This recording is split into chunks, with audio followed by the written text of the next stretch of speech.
नमस्कार, खबर उत्तराखंड देख रहे हैं। मैं हूं आपके साथ विशाल गर्ग। खबरों की शुरुआत करेंगे। उत्तराखंड में दीपावली के 11 दिन बाद इगास पर्व मनाया जाता है। हर बार की तरह इस बार देहरादून में सीएम आवास पर इगास पर्व धूमधाम से मनाया गया, जिसमें राज्यपाल, सीएम, सरकार के सारे कैबिनेट मंत्री, सांसद, विधायक के साथ ही सैकड़ों की संख्या में लोग भी शामिल हुए। उत्तराखंड के लोक पर्व इगास बड़ी दिवाली के अवसर पर मुख्यमंत्री पुष्कर सिंह धामी ने अपने आवास पर परंपरागत उल्लास के साथ ये पर्व मनाया, जिसमें राज्यपाल, कैबिनेट मंत्री, विधायक और लोक कलाकार और बड़ी संख्या में लोग शामिल हुए। मुख्यमंत्री ने इस बात पर जोर दिया कि इगास बूढ़ी दिवाली गौरवशाली परंपरा का प्रतीक है, जो हमारे लोक जीवन की खुशियों, आस्था और एकजुटता का उत्सव है। इस पर्व के से ही आज हम राज्य स्थापना के 25 वर्ष जो पूरे हो रहे हैं, उन 25 वर्षों का भी उत्सव, रजतोत्सव के रूप में हम सब मना रहे हैं। 25 वर्षों में राज्य ने अनेक कीर्तिमान स्थापित किए हैं, अनेक उपलब्धियां हमारे पास आई हैं और आगे के 25 सालों के लिए एक रोड मैप बनाकर हम सब काम करेंगे।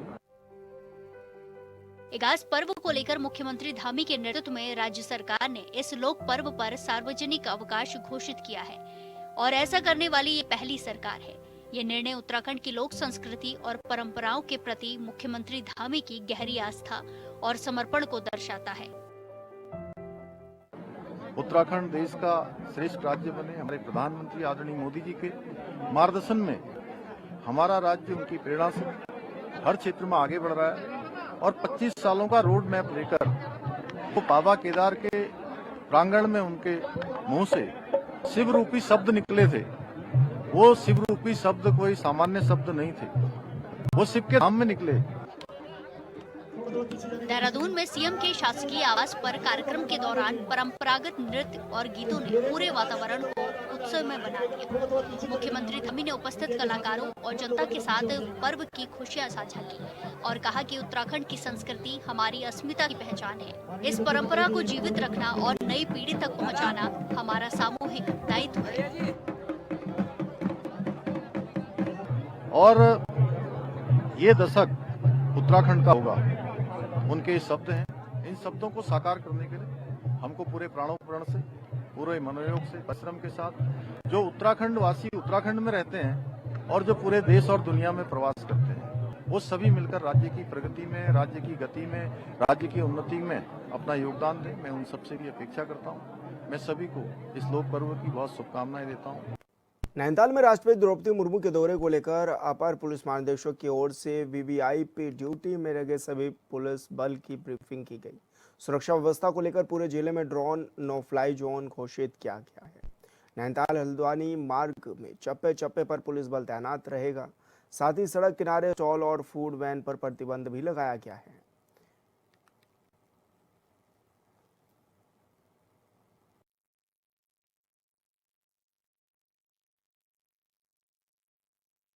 देखिए, महामहिम राष्ट्रपति महोदय का जो भ्रमण और प्रवास का कार्यक्रम नैनीताल जनपद में है, उसको देखते हुए आज हमारी यहाँ पर ब्रीफिंग थी समस्त फोर्स की।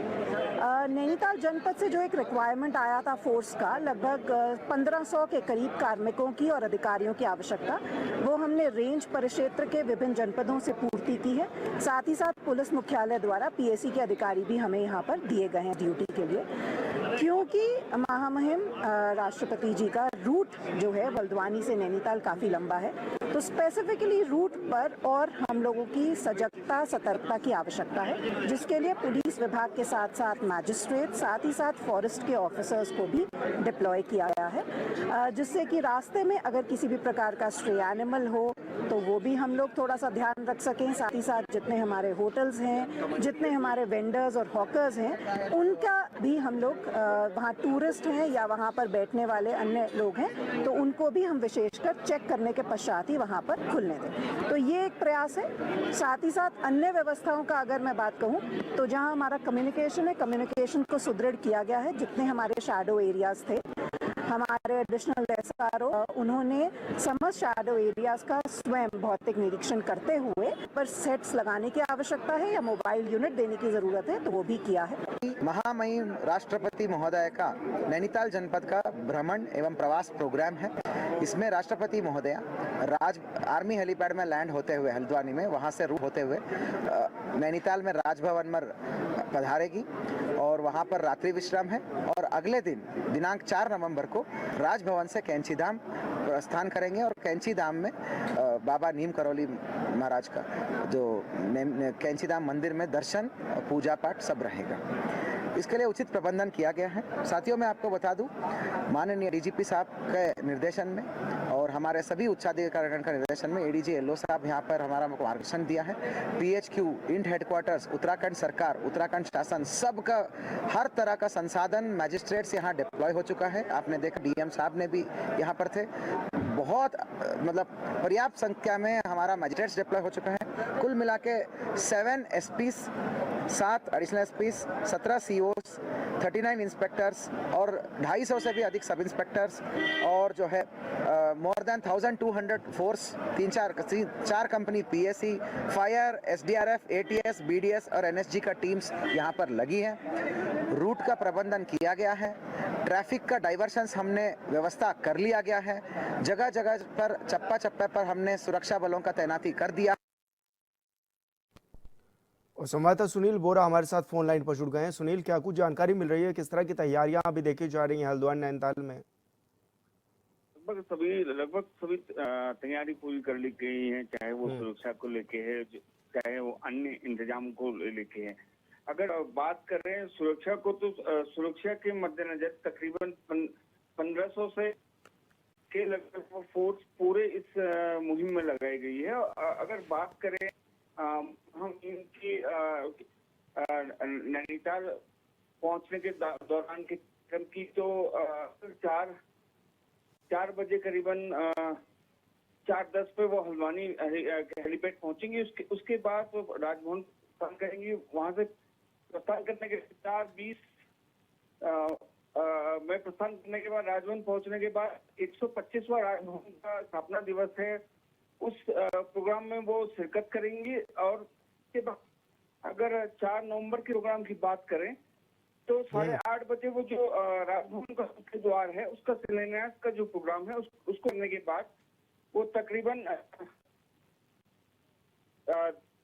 10:35 में कैंचीधाम पहुंचेंगी, जहां 10:05 में वो कैंचीधाम पहुंचेंगी और 10:35 तक वो कैंचीधाम में पूजा अर्चना, निकोली महाराज के दर्शन आदि सब करने के पश्चात वो यूनिवर्सिटी के दीक्षा 20वें समारोह में शिरकत करेंगी। उस दौरान वो मेधावी छात्रों को मेडल्स प्रदान करेंगी और उसके बाद तकरीबन 3:30 बजे वो हल्द्वानी के लिए पहुंचेंगी और वहां से 4 बजे बरेली के प्रस्थान करेंगे। जी, लेकिन अभी पुलिस प्रशासन की ओर से क्या कुछ कार्यक्रम पूरे लगभग तय कर दिए गए हैं सुनील? और क्योंकि ये भी देखा जा रहा है कि राष्ट्रपति पहुंचेंगे तो सुरक्षा व्यवस्था बेहतर की जाए, उसके लिए क्या कुछ इंतजाम है अभी तक? रास्ते में सुरक्षा व्यवस्था को लेके जो वेंडर थे, जो रोड के किनारे जो पड़ते हैं या फिर वैन्स में जो खाना बेचा जाता है या फूड वैन्स लगते हैं, इनको प्रतिबंधित किया गया है सुरक्षा के मद्देनजर। और जितने भी रास्ते में जितने भी होटल हैं उनकी उसमें चेकिंग की जा रही है, वेरिफिकेशन किया जा रहा है, ताकि कोई इस तरीके के लोग जो किसी भी प्रकार की कोई गलत गतिविधियों में शामिल हो सके, उनकी धरपकड़ के लिए ये सारे इंतजाम किए जा रहे हैं और सभी होटलों की चेकिंग की जा रही है। बिल्कुल सुनील, बहुत शुक्रिया आपका तमाम जानकारी साझा करने के लिए। मॉरिशस के पूर्व राष्ट्रपति पृथ्वीराज सिंह रूपन हरिद्वार पहुंचे, जहां बीजेपी कार्यकर्ताओं ने फूलमालाओं के साथ उनका भव्य स्वागत किया। इसके बाद पृथ्वीराज सिंह ने वैदिक मोहन आश्रम पहुंचकर विधिवत हवन पूजन भी किया और विश्व शांति और मानव कल्याण की भी कामना की है। आश्रम परिसर में उनके आगमन को लेकर भक्तों और कार्यकर्ताओं में उत्साह का माहौल देखने को मिला। जानकारी के अनुसार सोमवार को पृथ्वीराज सिंह रूपन बीजेपी के विशेष कार्यक्रम एक स्वरूप एक सपना में प्रतिभाग भी करेंगे, जिसमें भारतीय संस्कृति के वैश्विक प्रसार और भारत मॉरिशस के ऐतिहासिक संबंधों पर भी चर्चा होगी।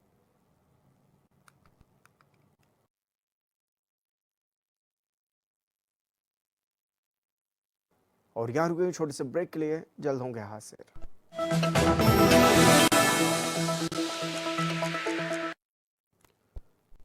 ब्रेक के बाद आपका खबरों में आगे बढ़ेंगे। रुड़की में मां की डांट से नाराज होकर घर से निकली 3 नाबालिग बच्चियों को हरिद्वार पुलिस ने मात्र 24 घंटे के अंदर मथुरा से सकुशल बरामद कर लिया है। बताया गया है कि बच्ची घर से स्कूल जाने के बहाने निकली और रुड़की से होते हुए दिल्ली और फिर मथुरा पहुंच गई। पैसों की कमी के चलते वो मथुरा रेलवे स्टेशन पर बैठी मिली। एसएसपी परमेंद्र सिंह डोभाल ने बताया कि गंगनहर क्षेत्र निवासी महिला की 2 बेटियां और उनकी एक सहेली 31 अक्टूबर से लापता बताई जा रही थी। त्वरित कार्रवाई में पुलिस टीम ने मैनुअली पुलिसिंग और इलेक्ट्रॉनिकल सर्विलांस की मदद से 1 नवंबर को तीनों बच्चियों को सकुशल बरामद कर लिया है।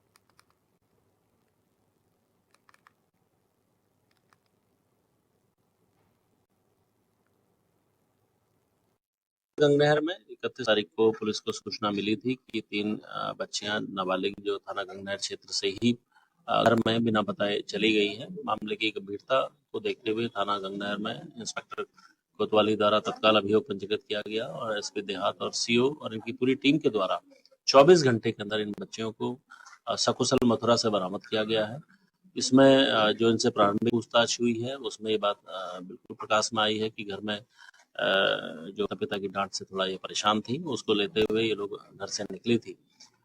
पुलिस ने कम समय में एक अच्छे प्रयास में इन बच्चियों को सकुशल बरामद किया है। मैं पूरे थाना गंगनहर पुलिस को बधाई भी देता हूँ और मैं जो इनके माता पिता यहाँ पर आए हैं उनके सपोर्ट भी बच्चों को भी किया जाएगा, उनको मैं बधाई दूंगा और उनको ये भी कहूँगा कि इस प्रकार के जो घटनाक्रम है जिसमें डांट डपट और मारपीट की जो घटना है उससे कई बार बच्चे उद्वेलित हो जाते हैं। ऐसी घटनाओं से बचना चाहिए ताकि बच्चों को सही राह पर लाने के लिए जरूरी भी रहे।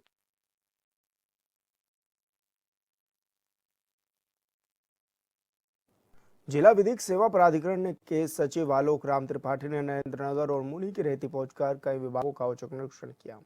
उन्होंने नरेंद्रनगर में स्थित स्वयं सेवी संस्था आशा किरण सेवा आश्रम का भी निरीक्षण किया। इस दौरान उन्होंने वहां रह रहे वृद्धजनों का भी हालचाल पूछा और आश्रम के कर्मचारियों को दिशा निर्देश भी दिए।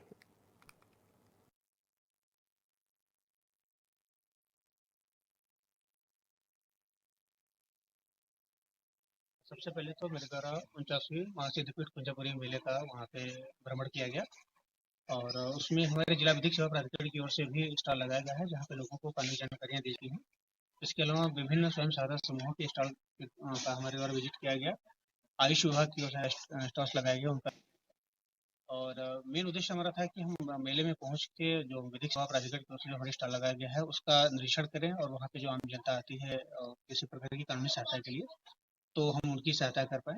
और उसके पश्चात अभी मैं आया हूँ आशा जो हमारा ये वृद्धाश्रम है नरेंद्रनगर में ही, यहाँ पे भी मैं विजिट करने आया हूँ। यहाँ पे वर्तमान में 5 जो हमारे वृद्धजन है वो निवास कर रहे हैं। एक प्रकट प्रकाश में आया है, यहाँ पे एक वृद्धजन है श्री भंडारी जी, तो ऐसा जानकारी में आया है कि इनके पिता स्वतंत्रता संग्राम सेनानी रह चुके हैं और उस स्वतंत्रता संग्राम सेनानी होने के कारण उनको जो उनके अस्तित्व जो लाभ मिलना चाहिए जो वो उनको नहीं मिल पा रहा है। तो इनके पास कुछ दस्तावेज प्राप्त हुए हैं जो उन्हें नोट कर लिए हैं, अपने पास ले लिए हैं। पौड़ी के रहने वाले हैं ऐसा बताया जा रहा है, तो मैं प्रयास करता हूँ कि वहाँ पौड़ी में जो हमारा विधिक सेवा प्राधिकरण है और वहाँ पे जिलाधिकारी महोदय से संपर्क करके और इनकी पेंशन के संबंध में कार्रवाई की जाए। हरिद्वार में लक्सर के खानपुर क्षेत्र में सड़क निर्माण घटिया सामग्री इस्तेमाल को लेकर लोगों में भारी आक्रोश है। स्थानीय लोगों का कहना है कि सड़क निर्माण के नाम पर भ्रष्टाचार किया जा रहा है और विभागीय कार्रवाई के नाम में अधिकारियों के हाथ पैर भी कांप रहे हैं।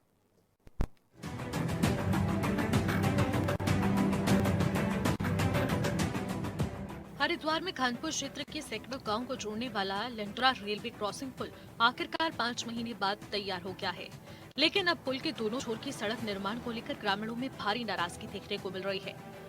84 गांव में लोगों का कहना है कि सालों की प्रतीक्षा के बाद ये पुल तैयार हुआ है, तो उन्हें उम्मीद थी कि अब आवागमन की समस्या खत्म हो जाएगी, लेकिन ठेकेदार ने सड़क निर्माण में घटिया सामग्री का प्रयोग किया।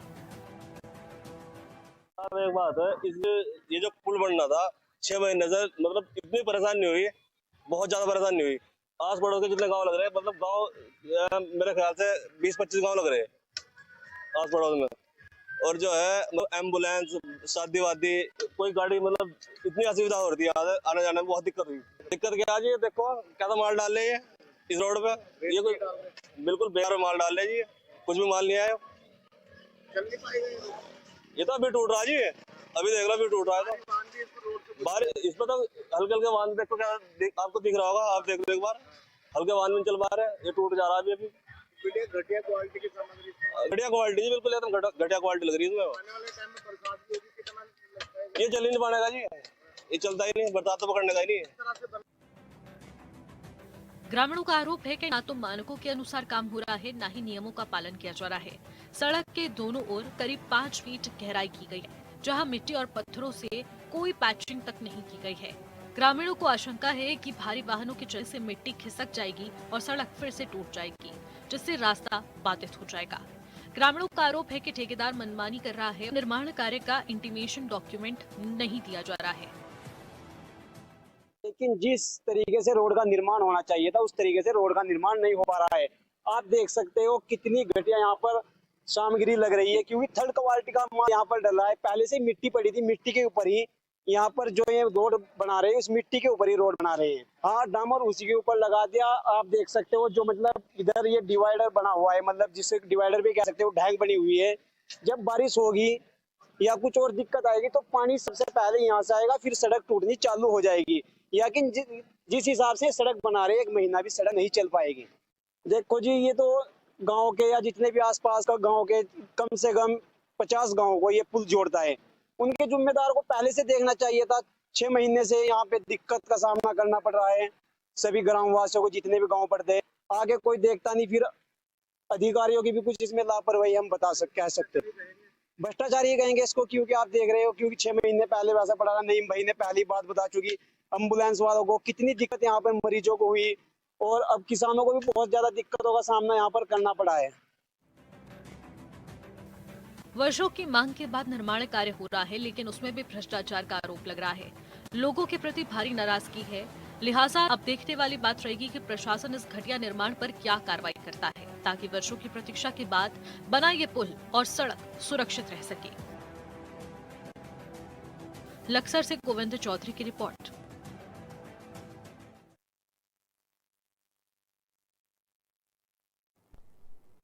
और खबर उत्तराखंड में मेरे साथ इतना ही। आप देखते रहिए Action 24/7। नमस्कार।